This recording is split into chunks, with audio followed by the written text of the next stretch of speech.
जय हिंद। तो कैसे हैं आप लोग? आई होप आप लोग बहुत अच्छे होंगे। आरआरबी एनटीपीसी का भी आंसर किया आउट हुआ। बहुत सारे बच्चे घबरा गए हैं। आपने यूट्यूब पर तरह तरह के वीडियो देखे। कोई कह रहा है नॉर्मलाइजेशन 45 अंक बढ़ जाएगा, कोई 30 अंक बढ़ा रहा है। भाई हद है यार, इतना नॉर्मलाइजेशन बढ़ता है कहीं अंक? मतलब कि हद पार कर दिया उन्होंने। मतलब 100 नंबर का एग्जाम है, आप बताइए कि 30 नंबर, 45 नंबर, 50 नंबर एग्जाम कहीं पड़ता है नॉर्मलाइजेशन में? 15 नंबर, 20 नंबर बढ़ा रहे हैं। हद है, कुछ भी नहीं बढ़ने वाला है। कितना अंक बढ़ने वाला है ना, उसके बारे में बात करने वाले हैं। और आप जैसे कि आप जनरल कैटेगरी से हैं, मान लीजिए आप जनरल कैटेगरी से हैं, तो कितने अंक चाहिए पास होने के लिए?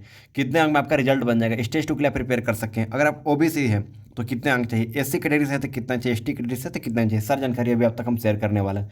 बस थोड़ा सा 5 मिनट के अंदर वीडियो रहेगी। वीडियो को पूरा जरूर देखिएगा, अपने दोस्तों के पास जरूर शेयर कीजिएगा। ये फालतू चीज़ों को मत देखिए। सबसे पहले मैं बताता हूँ, जो एवरेज स्कोर निकल के है ना, एवरेज बच्चों को लगभग 53-54 ही अंक आ रही है एवरेज, इससे ज़्यादा नहीं आ रही है।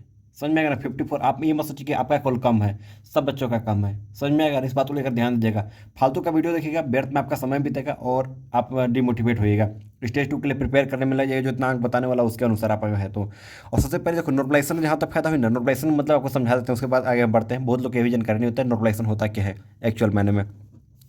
रुको, मैं एक पेज अच्छा से ले लेता हूँ आपको समझाने के लिए। किधर से मैं पेज लूँ?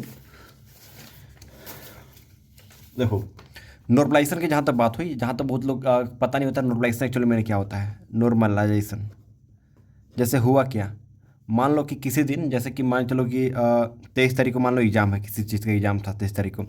और जैसे कि उसमें 100 बच्चे एग्ज़ाम दिए। कितने स्टूडेंट थे? 100 बच्चे एग्ज़ाम दिए और 100 ही मार्क्स का क्वेश्चन था। तो इसमें से जो एवरेज स्कोर निकल के आया ना, एवरेज बच्चों ने मान लीजिए आपका 65 नंबर आया। समझ में आएगा ना? 65 नंबर एवरेज है। किसी बच्चे का मान लीजिए 80 आ रहा है, 85 आ रहा है, किसी का 50 आ रहा है, 40 आ रहा है, सबका अलग अलग नंबर आता है। लेकिन एवरेज जब निकाला गया तो 65 नंबर निकल के आ रहा है। उस दिन 24 तारीख को जो एग्ज़ाम हुआ, 25 तारीख को एग्ज़ाम हुआ, तो 100 बच्चे एग्ज़ाम दिए। इसमें जो एग्ज़ाम हुआ तो इसमें जो एवरेज निकल के आ रहा है, तो मान लो कि इसमें एवरेज 55 निकल के आ रहा है। समझ में आएगा ना? 55 एवरेज निकल के आ रहा है। तो ये देखो, जाहिर सी बात है कि हार्ड जो पेपर है शिफ्ट टू है, तब तो इसमें कम आ रहा है ना एवरेज।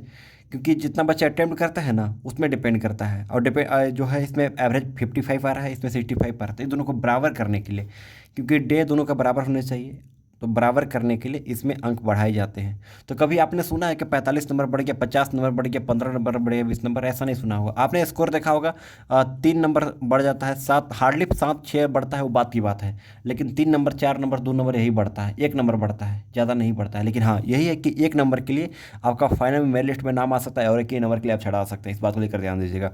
जहाँ तक बात हुई, देखो 23 तारीख अगर आपका एग्जाम है, तो मतलब समझाने का प्रयास किया, आपको समझ में आ गया होगा। और एक और चीज़ में मैटर करता है, जैसे कि मान के चलो आप नॉर्मलाइजेशन के बारे में सबसे पहले समझ रहे हो, तो कोई भी ऐसा क्वेश्चन है, जैसे आपने एग्जाम में किया, कोई भी ऐसा प्रश्न आपको पूछ दिया, मान लो कि 18 नंबर का क्वेश्चन पूछ दिया है आपका, बहुत हार्ड प्रश्न है, मैथमेटिक्स का सवाल, चाहे कोई भी ऐसा सवाल था, हार्ड आपको लगा। तो देखो होता क्या है कि जाहिर सी बात है, बच्चे घबरा जाते हैं हार्ड सवाल देख के कि भाई मेरा नंबर कट जाएगा, सही में से भी नंबर कट जाएगा। ऐसा वैसा अटेम्प्ट पर डिपेंड करता है, नेगेटिव मार्किंग है, सब कुछ मैटर करता है। तो देखो, जो 8 जो क्वेश्चन है ना, 8 नंबर क्वेश्चन, ये थोड़ा हार्ड क्वेश्चन था। तो जाहिर सी बात है, इसमें अटेम्प्ट बहुत सारे बच्चे कम करेंगे, बहुत ज़्यादा हार्ड प्रश्न था। मात्र 5% बच्चे अटेम्प्ट किए टोटल जितना एग्जाम देने गए थे उसमें से। और आपने इसे अटेम्प्ट किया और आपका सही हो जाता है, तो यहाँ पर जितना नंबर मिलने वाला है ना, तो इसका 2 गुना नंबर मिल जाता है, कहीं 3 गुना नंबर मिल जाता है। वो एवरेज निकाला जाता है इसका। अब बताओ, कमेंट करके तो मैं बता दूंगा किस प्रकार से नॉर्मलाइजेशन का फॉर्मूला होता है, उस पर निकाला जाता है, ये कैलकुलेट किया जाता है। आप समझ होंगे मेरी बातों को, क्या मैं कहना चाह रहा हूँ। तो इसके बाद आप लोग बता रहे हैं, कुछ भी लोग फेंक कर चले जा रहे हैं, मैं क्या ही बताऊँ उससे क्या माने। मतलब अब इंपॉर्टेंट टॉपिक पर चलते हैं।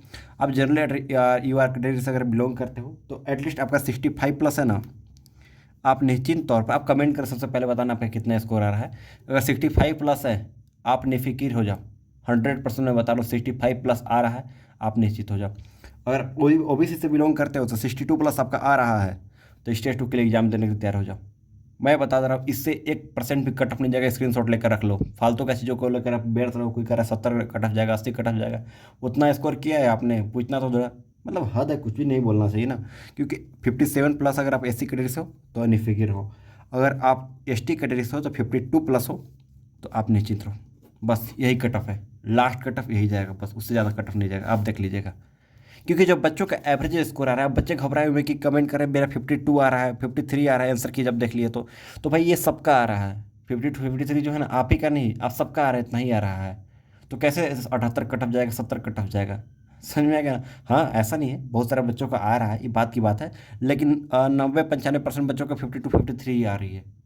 समझ में आएगा, इस बात को लेकर ध्यान दीजिएगा। ऐसा नहीं कि आप ही के केवल है, सही बच्चों का है।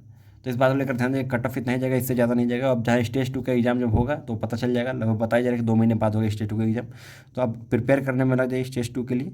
बाकी बस यही मैं कहना चाहूँगा, जो जानकारी तब तक अब शेयर कर दिए। अब बात हुई रिजल्ट को लेकर, बहुत सारे बच्चे रिजल्ट को इंतजार कर रहे हैं।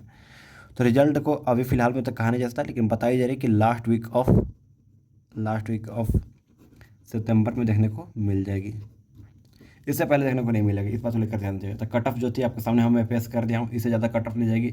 बच्चों का मार्क्स कम आ रहा है, ऐसा नहीं है कि बहुत ज़्यादा ईजी प्रश्न था, बहुत ज़्यादा हार्ड प्रश्न था।